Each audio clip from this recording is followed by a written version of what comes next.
Uudistukset on perseestä. Ei pidä aina uudistua ja uudistua, kun ne uudistukset on perseestä. Silloin ei vanhat systeemit toimi.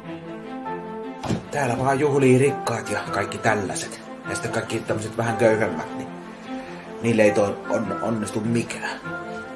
Ei sitten kerta kaikkiaan yhtään mikään. Sen takia pitää nostaa kädet pystyyn ja sanoa, että nyt pelit seis ja nyt on hommat ohi, että nyt ei tehdä yhtään mitään.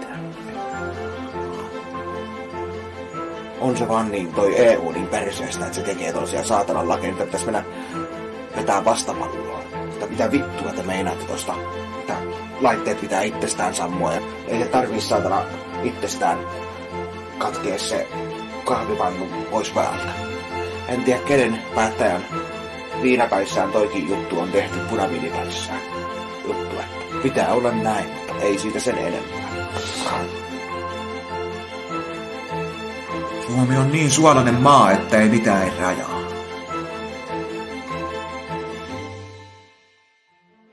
Pitäisi olla pieni painovoima Suomessa, ettei se vaan, että jos tavarat tippuu kädestä, niin ne ei tipu voimalla lattialle, vaan ne jää kellumaan siihen, ne jää kelluun ilmakehään, niin ne ei mene hajalle, jos sulla puhelin tai joku putoo kädestä, niin ne ei putoo voimalla maahan, kun Suomen ilmakehässä tai Suomessa ei ole saatana painovoima, että ihminen pystyisi itse määrittelemään sen, että kuinka voimalla se joku tavara, mikä sun kädestäsi putoo, kuinka voimalla se putoo maahan, että sä pystyt itse määrittelemään sen, miten se tavara sulta kädestä putoo.